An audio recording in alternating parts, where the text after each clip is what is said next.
Hello everyone, thanks for joining. Today is the second part in our three-part series. So last week in part 1 we covered Workstation Management 101. Today we're going to cover Server Management 101. Today's presentation, Sean Zen's product manager is going to be talking to us about servers. I'm your host, Ali Mahmood. To get started today, we're going to do a really quick skim overview of the cloud's impact on server management. What does that mean for your managed services going forward? Then we want to go right into Server Management 101. So the purpose of this series is really we just want to get back to basics, and we want to cover, an introductory level content to, what is server management, how do we onboard, manage, how do we support, everything you need to know about server management. At the end, we want to give you some practical tips. So to get you started, Sean's going to give us a demo in N-Central of some of your server management configuration, onboarding, things like that. And then if you wanted to start a trial of N-Central, you have some groundwork to get started in that. So the biggest technology trend impacting server management is absolutely the cloud. Really the biggest impact there is that yesterday everything was on-premise. 10 years ago there was no off-premise servers, there was no hosting, 100% of infrastructure is on-premise. Today we're starting to see this major shift to the cloud. Last few years the adoption has been a lot faster, I think, than many people expected.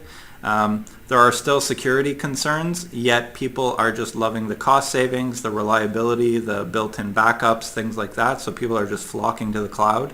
On average, today's small medium business uses 2.5 cloud applications, and that's just going to keep growing. So some small medium businesses I know are pure cloud. Everything that they do is in the cloud, and that's how they like it. They prefer the OpEx model, the ongoing operating expenditures, rather than paying upfront to buy servers and buy software licenses. They just see it as a cost of doing business. So better to have the smaller bill every month, even though over time it's more. It's just they're a fan of the business model, and it's just going to continue. Well, we definitely see this trend going to the cloud, where all equipment eventually will end up in some off-premise hosting, just to save money. Save money, built-in backups, built-in reliability, and get the software as a service rather than buy a software license, own it, and be responsible for configuring it. So one of the big problems with that is when we see something like Office 365, which used to be software that would be installed, downloaded, provisioned by you, configured by you. Now it's all sitting in the cloud, Office 365. So it's very easy for today's small medium business to just go to the cloud, buy a SaaS application, install it themselves. They might not be able to easily configure everything about it, but it's certainly gotten a lot easier over time. And then it's very difficult for the MSP to come along and say, well, who's going to back up your server, who's going to maintain it, make sure it's working, because all that's baked into the SaaS application. So there's definitely a problem there, and we see the need for MSPs to really get their heads around what they're going to be offering when it comes to SaaS software. A lot of MSPs are going the route of building a private data center, so you might want to start thinking about getting Azure set up in a private data center so you can be the hosting service for a lot of these applications. But if your customers are going straight to cloud, then you pretty much need to be an expert in supporting, setting up, migrating them, and providing as many services as you can around that, because the revenue overall is going to drop because you won't own the infrastructure anymore. So jumping into server management, we have what we call device management lifecycle, and there's 4 parts to this, and the first part is onboarding. So onboarding is a one-time activity. That's what I do to get a new device into the management cycle. Once I'm in the cycle, I need to manage that device, so this is ongoing proactive maintenance. And for servers, this is your NOC. Your NOC is monitoring, it's taking care of deploying software, deploying patches, making sure AV and backup are running, everything management related. When issues come up, I need to support that device, and then at the end of all of my work, at least once a month we hope, and this is what we recommend, you should be reporting your activity back to your customers. So this really is the device management lifecycle. And just to go through that, we did this last week with workstations, and now we want to go in detail with servers. When it comes to discovering new servers, this really should be an automated process. I shouldn't have to manually go out and be running any software. The system should be out there detecting things for me. And regardless of what platform that is, if it's Windows, Linux, Mac, I should be able to detect all the equipment that's out there on the network. That's pretty critical. If you're relying on manual processes today, the problem is if you miss something, and if you're not manually continually scanning, you could be missing devices, meaning you're not monitoring them, and if issues come up, you can't support them very easily. When it comes to scheduling your delivery jobs, just make sure that you have a scheduled, continuously running activity on that, so that any new devices that are being discovered, you're collecting them. How that differs between a workstation and a server is all around the schedule, the frequency, and also the auto import behavior. So, when it comes to a workstation, when it comes to a laptop, the frequency to add a new device, depending of course on your customer, but is typically rather high. Whether that's simply a device replacement, a new employee, someone like, maybe one of the larger business you support that are a couple hundred employees, they replace their devices quite frequently or will add new users quite frequently. So a reoccurring discovery job configured to scan at least once a week and to bring those devices into the import list is critical to making sure that you don't miss any sort of devices in that environment. If you're under a contract with that customer that new devices that get provisioned must be under management automatically, or you must add those to your management, there's a risk associated, of course, if you don't have a recurring discovery job, if there is a manual process involved. Now, with that being said, it differs slightly on a server. You, of course, want to know about new server devices that are being added, but you're not adding those servers once a week, once a month. Sometimes you're adding those once a year. With that being said, configuring your discovery job to not auto-import is an important way to set up that task, that recurring task. This ensures that you're finding new devices, you're finding new server devices, but you're not auto-importing and creating any sort of risk when it comes to your discovery jobs and your agent deployments. Servers don't typically change, they don't change often, that is. So it's critical to configure the discovery jobs in such a fashion. Now, part of onboarding, or what makes onboarding important, is that it gets set up right the first time. As Ali mentioned, this is a one-time task. The last thing you want to do is have to re-onboard a customer or start from scratch on a customer because of missing a step or skipping a step or whatever the case may be. But part of a good onboarding strategy, aside from getting those devices in, is of course having the right monitoring applied to those devices. And Central out of the box has best practice thresholding configured for the service templates. And we've done a fair amount of work to make sure that when you onboard a brand new Exchange 2013 server, that we automatically identify it as such and we apply the appropriate monitoring with thresholds pre-configured. Now, with that being said, you have the capability to customize those thresholds, make changes, and you absolutely will. In most scenarios and most of those services that you have built out of the box within Central, we utilize best practice thresholding based on the vendor. And as most of the monitoring typically is pretty focused around Microsoft platforms.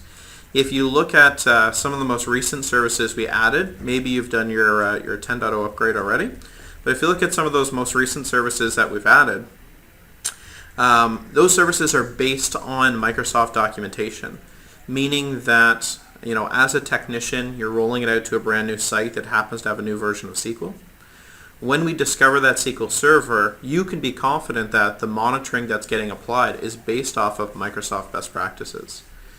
Now, as you can imagine, sometimes vendors don't have those best practices assigned or documented. And that's where one-on-one interviews, that's where our beta process comes into play.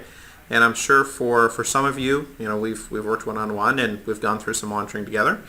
But you have the capability, of course, and we've designed it in such a fashion that when you deploy out that Exchange 2013 server, you have the capability to customize that at the device itself.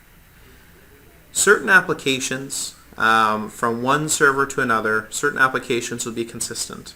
They are configured in such a way, they're installed in such a way that they should be installed and working in the same fashion on every single one of those devices. But with something like Exchange, the difference between a message sitting in a queue, waiting to be sent for 3 users in an environment, 3 messages for 3 users in a queue is high. It suggests that mail is not flowing. But when you have an environment where there's 100 users, 150 users, you could argue that 10 messages in a queue is expected. They're simply building up, waiting to be sent. That type of customization is critical to identify and be aware that those changes can be made per customer and should be made per customer. There's definitely an opportunity to customize that per device or per customer so that when a problem happens, you're getting alerts on real issues, no false positives, and of course you're not missing any sort of components or any sort of revenue or problems that could come up. Yeah, Sean, I think as a general philosophy, most of the webinars that you'll hear from Enable, we talk a lot about automation. So automating the onboarding and setup of which services you're going to monitor on a device. You can always monitor about 90-95% and automate that much of the process, but then it's always a good idea to focus on making sure that everything's set up exactly the way your customers need. Part of a really good onboarding strategy is to, of course, document the process. Some of our most successful customers, when they onboard one of their end users or one of their customers, have a documented checklist. As in, any technician can onboard a new site going through this documented checklist. Do they have Dell hardware? Do they have a SQL server? Do I need to customize any of that SQL monitoring for that environment because of a critical application, because of a database size, because of log rotation, whatever the case may be. So a documented onboarding procedure saves an immense amount of time in the long run. As Ali summarized, an onboarding happens once. So of course, making sure that the first and only time you onboard a customer, making sure that you do it right, is critical to success long term as well. Okay, so moving on to management. Once we have that device on board, we've discovered it and we've set up best practice monitoring. Now it goes into just a general life cycle. So the lifetime that I'm taking care of that device, that's what we want to talk about now. Automation is central here, and again, you'll hear this a lot from us, and it's because rather than manually monitoring that device and manually responding to issues, rather than manually performing a weekly maintenance check on that device, we try to automate really as much as possible there. So Automation Manager, which comes on any professional node that you use to monitor a server, is a drag and drop automation tool. So pick your task like you're seeing here, empty recycle bin, delete temporary files, anything like that. There's over 700 tasks that you can drag and drop like that, or even run a custom PowerShell script right within there. This really puts automation in the hands of pretty much everyone on your staff. And that's really useful because now I can create simple scripts that will do the weekly maintenance for me. But I can also create a script that's a reactive script. So when this issue comes up, I know the 3 steps that I need to do. So now I can create a script for that and have a junior technician run that whenever that issue comes up. Something that's important to note is when you schedule maintenance, you don't want to have to be boxed into doing maintenance on, let's say, all servers at the exact same time of week. Just make sure that you're able to set up things that work for your customer. So one customer might be Tuesday, one customer might be Thursday night, and then even at one customer site I might have multiple servers that can't all be maintained at the same time. I can't do a reboot on every single server just on Thursday. I might have to stagger it out a bit. So having that flexibility in your remote monitoring and management platform is pretty important. Utilizing the rule system, you're able to stagger or assign scheduled maintenance based on the particular day you want to accomplish it. You can utilize a scheduled task profile, and it's something I'll show off in a demo here in a minute or two. You can utilize a scheduled task profile to target only that particular day and that time period that makes sense for a downtime for that type of customer. And you're able to put that into a rule and automate that for one or many customers. Now, of course, if you're managing 25 customers, ideally you don't have 25 different scheduled maintenance windows. There's 25 different downtime windows. In some situations there are, but oftentimes they can be simplified. I worked with a partner of ours. They were based in South Carolina, if I remember correctly. And we migrated from 23 downtime or maintenance windows. We migrated into a system of 3. They were not delivering service-wise. Their service was not poor. It was better, in fact, after we migrated to a single window, or 3 windows, I should say, because it was easier for them to manage and it was easier for them to staff based on that window. We, of course, can support 23 different independent time periods, but from a management perspective, it's nice to be able to conform into a set of schedules, and we can make Incentral work within those. Sean, I think it's all about keeping it simple. Yes, the tool can create 100 maintenance windows if you want, but the people managing that, they need to know when things are happening, and to understand 3 windows versus 20 plus definitely sounds easier. When it comes to other critical services that you're likely performing on a server, like patch, backup, antivirus, something that we saw about, I'm going to say 5-6 years ago, is backup and antivirus as software started to commoditize. The prices were going way down. Cost of backup was cheaper. Cost of buying your average antivirus was cheaper. And a lot of customers now demanded that kind of as included with your service. And that's when we included those service offerings within Incentral. So being able to have all 3 of those plus many, many more features within Incentral as kind of an all-in-one platform to deliver service saved a lot of time. Prevented you from having to open up a separate tool to manage antivirus. And at the end, when we talk about reporting really sums up everything that you've done. And your reporting should be including all of the data. Reporting shouldn't just be the tickets that I closed and the status of the network. It should be the backup status and the antivirus and the patch status. All of the services that I'm performing should be wrapped up into my reports. And in order to accomplish that, I have to have all of that data in a single platform. So that's pretty important. Support is something that every IT technician has to deal with at some point. And when you're operating in a NOC and you're managing a bunch of servers, there's a couple key things that we wanted to cover here. So what we've seen in some platforms out there is that it's hard to get a view of everything that I'm responsible for. So I just manage these 5 customers, and I just want to see the 10 servers that I'm responsible for. So having that as a dashboard, and that's your monitor on the left there, seeing all of the servers and critical infrastructure that I'm responsible for all on a dashboard, the status of everything, and being alerted when anything goes wrong, that's really important. I don't have to go through multiple pages. I don't have to go looking for information. It's just all sitting there waiting for me. In the center, you're seeing a dashboard for a single device. So when I find out there's an issue with one server, I'm going to click on it, and now I can see all the information pertinent to a single device. And that's really important because that's going to make troubleshooting a lot easier. So again, it's just about putting the information you need on a single page. And then finally, when I support that issue, whether that's remote control or through any other tools that I use, and in direct support in Incentral 10, you actually don't need to use remote control to support issues. You can do, I think we have 100 different tasks that you can accomplish without remotely logging into a machine. When I'm done all of that work, I need to be able to easily update the tickets associated with that device. And in some cases, we automatically track your activity so that you can just check the steps you want to add to a ticket. In other cases, we just make it super easy to pull up that customer's information, create a ticket, add time to it, and close the ticket.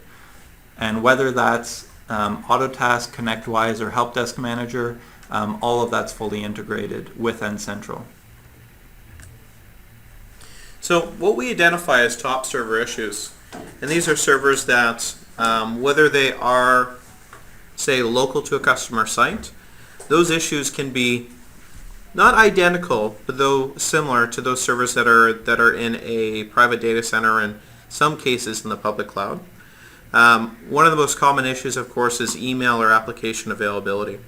So targeting or focusing on one problem here, how you accomplish that using the automation in the N-Central side is we will automatically target and find the Exchange server using email as an example here. And we will apply a service template that is unique or to the role of Exchange 2013 or one of its sub-roles. With that service template, we will automatically apply best practice service thresholding, as well as all the Windows services or processors or event logs that would come along with monitoring of an application.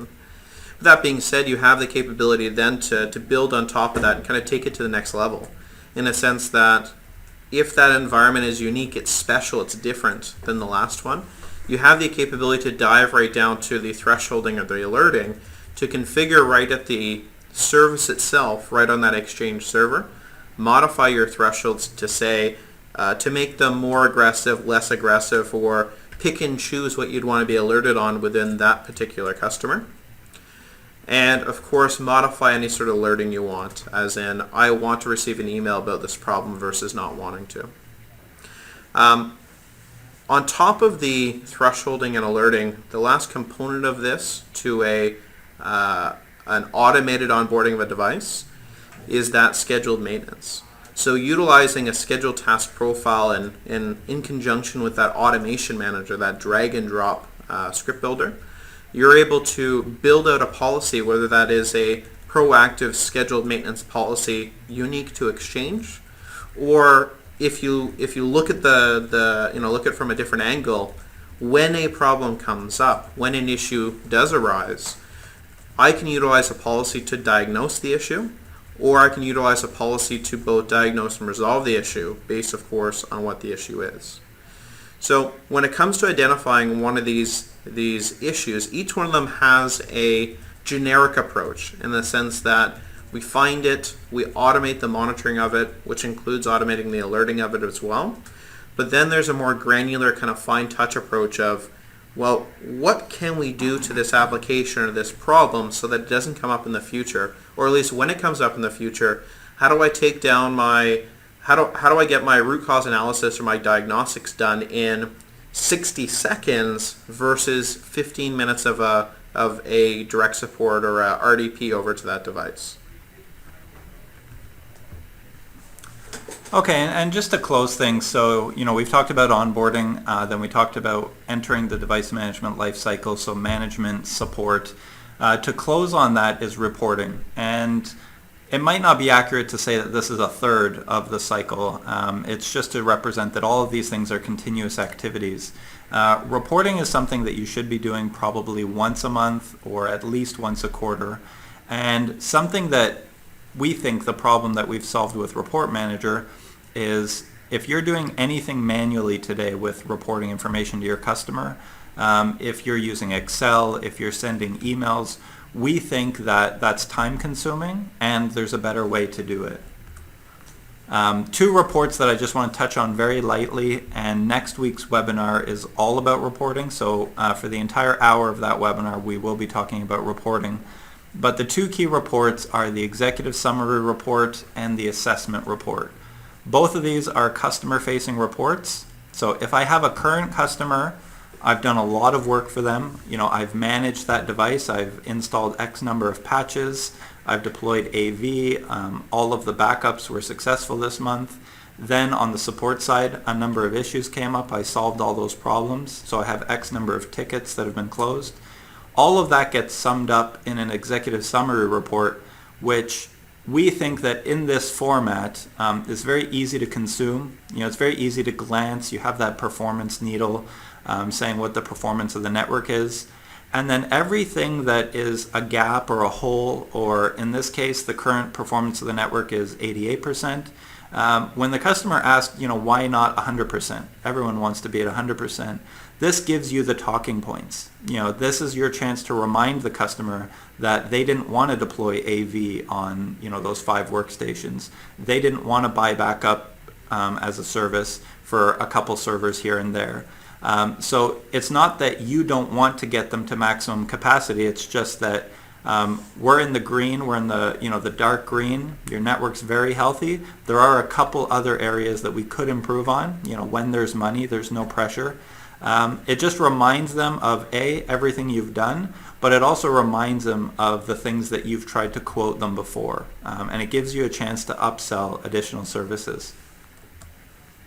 The assessment report is for prospect customers or as an upsell tool.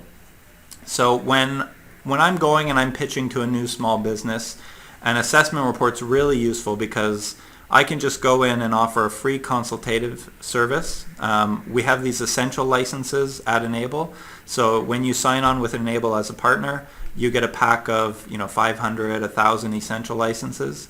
And what that lets you do is I can go out and deploy those essential licenses at a small business, collect data for a week, run an assessment report, and now I can have a sit-down conversation with that customer just to say, this is what your network looks like. We sell backup as a service. We can deploy AV. There's lots of things we can do for you. We're going to recommend maybe, here's program A, here's program B. But it's a very non-invasive way of selling your services. If you just show up with a brochure that has a list of prices, people don't necessarily understand the value of your service. But when you go in and it's their equipment, their devices, and you're showing them that they have AV installed on only 20% of their devices, it just makes it very real for them, and it's a great sales tool to help you have that conversation. Now, to close on the device management lifecycle, we didn't want to forget about PSA and ticket management. So this is really important because at each point in the cycle, every time that you do something, a good MSP will track all of their billable hours. And what you're looking for is you just want to make sure that you're efficient, that I'm not spending too long on one particular customer. I'm not spending too long on one particular device. So ticket times allow me to track all of that. And just be efficient in every point of the cycle. So PSA and ticketing is very useful. And then we turn around and we use all of that as billable time to the end customer. So at each stage in the cycle, at every point, and Central's integrated, like I had mentioned before, with Autotask ConnectWise and our own help desk manager. And that just makes it really easy for you to update a ticket, to create a ticket, when you're supporting a customer, to just push all the steps of support that you did to that ticket, add some time, and close it. So just making it really easy to manage your tickets. And really, tickets are the paperwork that nobody wants to do. So we're just trying to make that process a little bit easier, a little bit quicker. So I'm going to hand things over to Sean, who's going to take us through a demo of N-Central 10. Excellent. Thank you, Ali. I am very excited to take you through N-Central 10.0. N-Central 10 is a brand new release for SolarWinds Enable. It's fresh off the presses. It just came out. We're going to go through some functionality that is brand new, then also take a look at functionality that existed in previous releases, as it ties together well, obviously, in the complete story of managing a server. So one thing I thought was really interesting that Ali had mentioned was tickets are the paperwork you don't want to do. And I think that's critical, and that theme actually migrates over into N-Central in the sense that taking a look at what is a server here, I have the capability on the server in one view to see asset information, problems about this device, open tickets on this device, utilization, so I get in a single view or a single focus, meaningful information that'll help me troubleshoot an issue. Now, of course, I'm going to jump over to what we call our Tools tab. Within our Tools tab, I have access to start-stop services. I can kill a process if I want. I can go ahead and pop open a command prompt session if I feel like it. So in my command prompt session, I can go ahead and start a session, connect to that device, and I have from one screen without ever having to launch remote control to this device, I can interact, do a command prompt, and troubleshoot an issue. Now, the story on a workstation is obviously very compelling. You have someone that's currently logged in, and I don't want to interrupt a logged in user, but I don't want to devalue it when it comes to a server. From here, I still have those same components and those same actions, and I could be in here troubleshooting, I don't know, maybe I'm troubleshooting Sage software, I'm troubleshooting QuickBooks or something like that, and I'm getting some error message about a missing DLL. Well, I can very quickly, without having to launch remote control, pop open another tab of Incentral.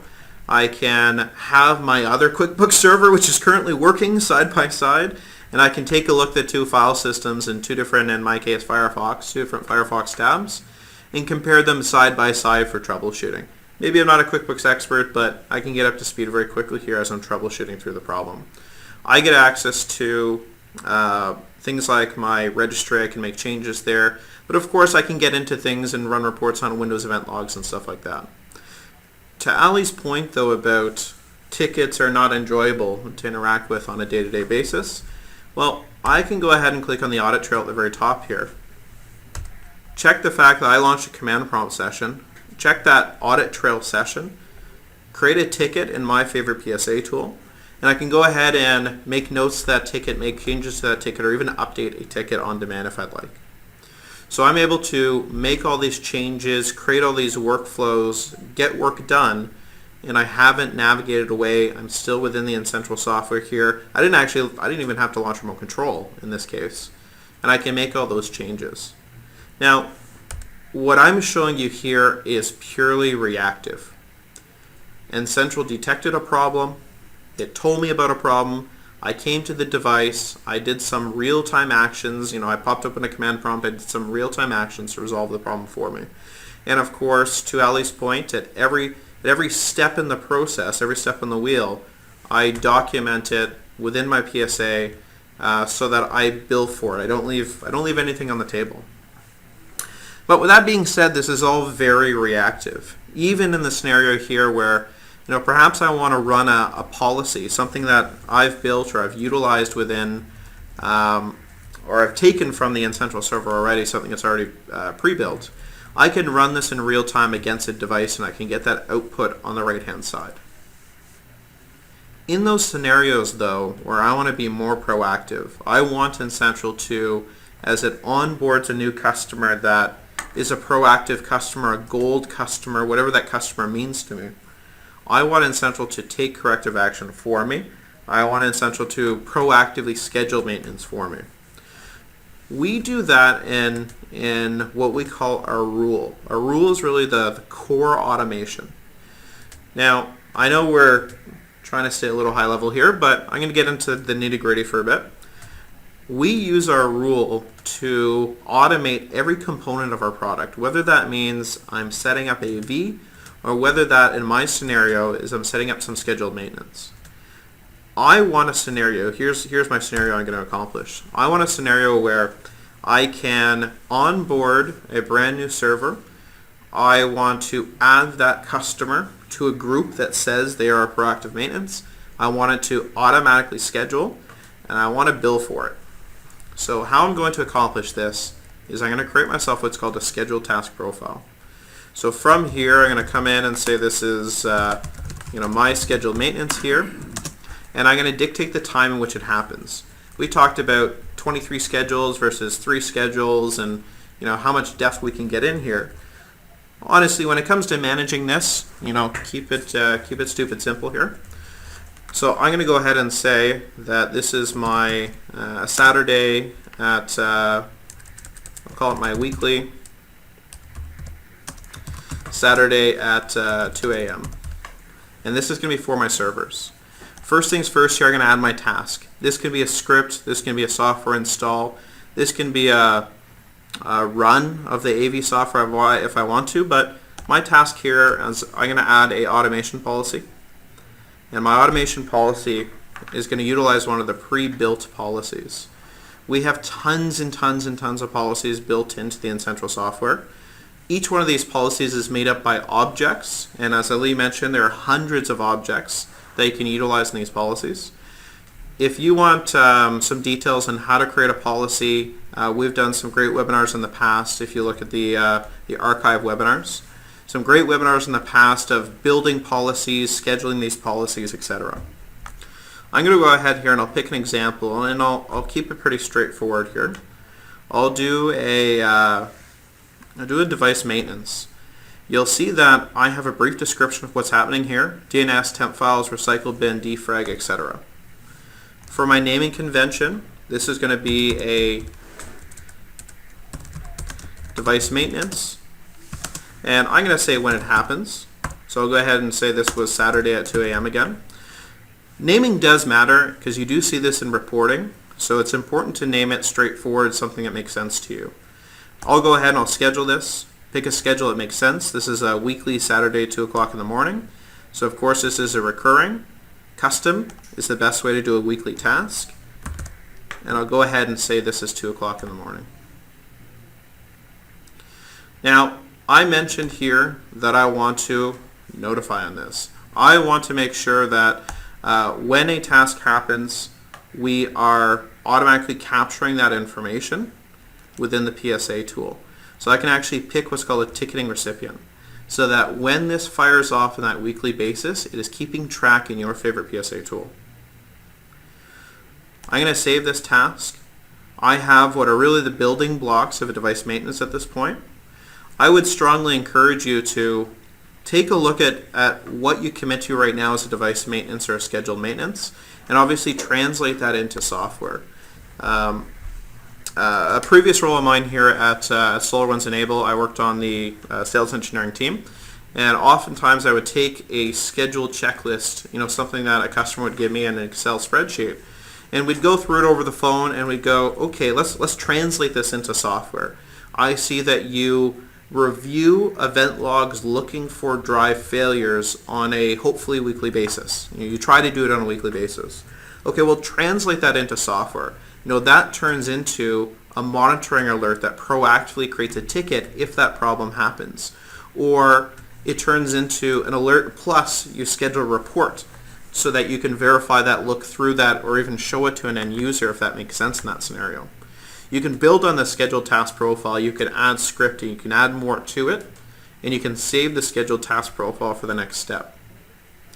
Now, as I mentioned, rules are the core automation of what we do. When you onboard that Exchange server, the reason why it got Exchange monitoring automatically applied to it is because there was a rule that told it to. There was a rule that said, go out and find Exchange 2013, set up the monitoring, set up that service template, apply it, and get it right up to speed within minutes of discovering it. And we're going to utilize that same backbone to create ourselves a scheduled maintenance here. So I'm going to jump in here, and I'm going to say this is server maintenance. For consistency's sake here, I'm going to say this is my weekly Saturday at 2 a.m. This will make a lot more sense when I have multiple schedules in the same list. I don't have to dig into it to find out what's going on. I'm going to utilize a very simple filter here, which is go out and find all my servers. And that's going to return a list of all my servers across all my customers. Now, what am I not doing in this rule? Well, I am not setting up patch management. I am not setting up AV. I'm not putting all my eggs in one basket. I'm not putting everything into the same rule because I want to keep flexibility. My Exchange server could be part of 5 different rules, but the next Exchange server, the next customer on board, he's part of 6 different rules because he gets AV and this one didn't. So I'm going to make sure that I keep this rule kind of lean and mean, that it does exactly what I need it to do. I'm not going to set up any sort of software. I'm not managing iOS or Android devices here. I'm simply setting up my scheduled maintenance. Assign my scheduled task profile. I don't need to set up any additional monitoring here. That will happen through alternative rules that set up monitoring for me. But I do have the opportunity here that I can define maintenance windows. Do I want that server that is running a device maintenance at 2 a.m. on Saturday, do I want 6 hours later or 6 hours before that, do I want a reboot to happen? When it comes to a workstation, there's a lot of really interesting options in here for a device that has a logged in user. We, as part of 10, we have this really neat pop-up that allows them to interact with that, delay that reboot, a lot of granular options to an end user. And for a server, obviously, I could put a pop-up. You never know. Maybe there is a technician on that device. But, I want that reboot to happen, and I will force a reboot to happen on the server. And I can configure that in the rule. The last tab here is critical, obviously. This is the actual targeting or granting of the customer. So in here, I can go ahead and say, well, Labrador pays for my gold service, or I proactively resolve problems for them. Whereas test customer does not. He's not included within this policy.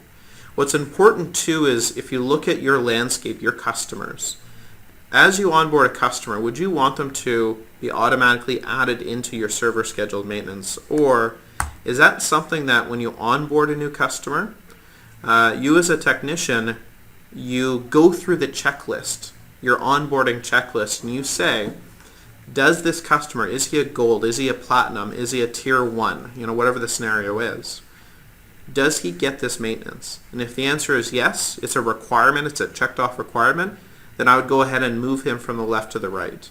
So part of that onboarding is great documentation and making sure you're consistent across the board. And Sean, I'm assuming that if test customer came back 6 months later and did buy gold level service, I can just come edit the rule, and it's one step to push them over. Exactly. Left to right and hit save, and he's now part of that scheduled maintenance. Now, when I go ahead and I hit save here, it'll automatically schedule that policy against those devices. If I was to onboard a new server in those customers that are included in my rule, that new server automatically gets that same scheduled maintenance here. Now, that'll go ahead and, like I said, that interacts with my favorite PSA tool, whatever tool you're currently using there. And you have the capability within our PSA integration, whether that's Autotask, ConnectWise, or Help Desk Manager, you have the capability there to customize how the ticketing works. So for something like a scheduled maintenance, what do I bill against? How much do I bill for something like that? So though it takes 60 seconds, 2 minutes, 5 minutes, for that policy to execute and return the results and finish all the tasks within the policy, how long would it take a technician to do the same task? Does it take a couple seconds to find the device, get himself connected, get situated, start scheduling these tasks? Is there anything that he needs to do prior to get it connected to that device? Is there any permissions he needs to ask, whatever the case may be? And that time, as it slowly racks up there, whether that's 15, 30, 45 minutes, etc., that time is what you should be billing for. It's not when it comes to an end user, whether you are automating this procedure or whether a technician is doing it manually, the important piece to an end user is the fact that it's getting done. Arguably, if it's being automated, it's happening quicker, and there could be a better service delivery there. But regardless, when it comes to executing on this task, you want to make sure that you're billing accordingly. How much time it takes to complete the task. And we have talked to some MSPs who they are automating the majority of the work that they do. So if they've racked up a couple hundred billable hours, then the business owner of the MSP can decide, I'm going to give the customer a 10% discount or something like that. But that's at the discretion of the business owner. It's fair to bill what you would have taken. It's your choice to automate and make things easier for yourself. Yep, absolutely. Now, Ali had mentioned that kind of the next component, or one of the final components of this, is around reporting. We do have, next week, we have a dedicated webinar just on the reporting component, and we'll dive into things like the executive summary and the network assessment and how to utilize and how to position those moving forward. There's a couple other smaller components I had mentioned kind of earlier in the webinar around customizing thresholds and making changes right at the device itself. You have the capability to dive into any one of your devices, any one of the services, and make changes on demand and save those changes right at the device itself. as Ali mentioned, the vast majority of services and service templates are explicitly designed that they shouldn't need customization, that from one server to another they are perfect as designed. But every now and again, based on the scenario of the environment, you have the capability to tweak and make changes that make it better fit to that environment. Right here from a device itself, I can navigate over to the monitoring. Here I've got 15 services that are currently being monitored on this device. These all derive out of what's called a service template, which again kind of comes full circle back to that rule that automates all the procedures. So I can dive in here, I can make changes on any one of these services if I want to. This is an interesting service here where the Windows firewall status, in some customers you absolutely expect it, you need the Windows firewall status to be on. If it's off, there's a problem. But then you think to the other customers you have where they're running an AV solution that has a built-in firewall, or they're behind a sonic wall where you don't want a software firewall on those devices, you'll in fact have these configured the opposite. I need to make sure the firewall is not on. So here's a prime example where I can customize this all the way down to the device if I want to through the thresholding. Or better yet, kind of take one step back and go, well, if half my devices are configured one way, half are configured the other way, why don't I create a service template? And a template means that I can make one change, save it to a template, then apply it en masse to as many devices as I want to. And those are the type of changes I can make very quickly by checking a box, creating service template after I've made my change, of course, and making that an automated process or applying that en masse. There's other components, of course, to services, and you can dive deeper into them and do things like set up automated self-healing so that when a problem is detected as part of the service, even before you receive that notification, you can have N-central take a corrective action for you and go ahead and build some of that time within Help Desk Manager or your PSA solution. And that can be configured just like everything else through a service template. Well, perfect, Ali. I'll pass it back to you. Okay, and I know that Sean flies through the UI. He makes it look super simple, but it can be overwhelming. There are a lot of tabs in there. If you're just getting started with N-central, or if you've started a trial, we do have over 50 how-to videos, which are just nice, 2-minute videos to walk you through some of the things Sean just did. So you could have that YouTube video up on one monitor and N-central up on another monitor, and just walk through and get familiar with the user interface like that. So Sean, yeah, we do have a couple questions. So Sean, someone was asking if you could show some more of the device dashboards. We were talking about segregating the types of devices across dashboards. Yeah, for sure. So you have, as part of 10.0, you have a overview tab, which is all the way down to the device itself. Each one of these widgets you can see have a refresh rate. So they're all refreshing without any sort of overall screen refresh. As new information shows up and goes away, we do a really nice visual indicator of fly-in, fly-out type details. If I migrate or navigate over to a dashboard, these dashboards are all customizable. So you can, on this dashboard, pick and choose what services you want represented. And you'll see that we have these little filtering options at the very top here that you can customize what information is shown. Down there at the very bottom is a refresh rate, which is customizable, but you also have the capability to force it to happen right now. So our customers will take some of these views, like a dashboard, like the active issues view, which is a global single view for problems. Take these, put them up on a screen within the NOC, and also when you're at your device level, you're having that second screen so you can see problems right at a glance as well. Okay, Sean, we had a couple questions about maintenance windows for servers. So first one was, is the maintenance, the reboot times and everything you were showing, is that local machine time? Yeah, so when we schedule any sort of task, I'm going ahead, I'm running a VBS script across 500 devices in 10 different time zones. The execution time is local to that machine. So what that machine reports as its local time, we use that as the scheduling. Okay, great. Someone was asking, it sounds like they have a special application running on a server. Can can they reboot that server and then auto log in and execute a specific piece of software on reboot? Yes. So what you could do is we have a service, I'm going to get into a lot of detail here. Either the agent status service, or there's also a service called Uptime.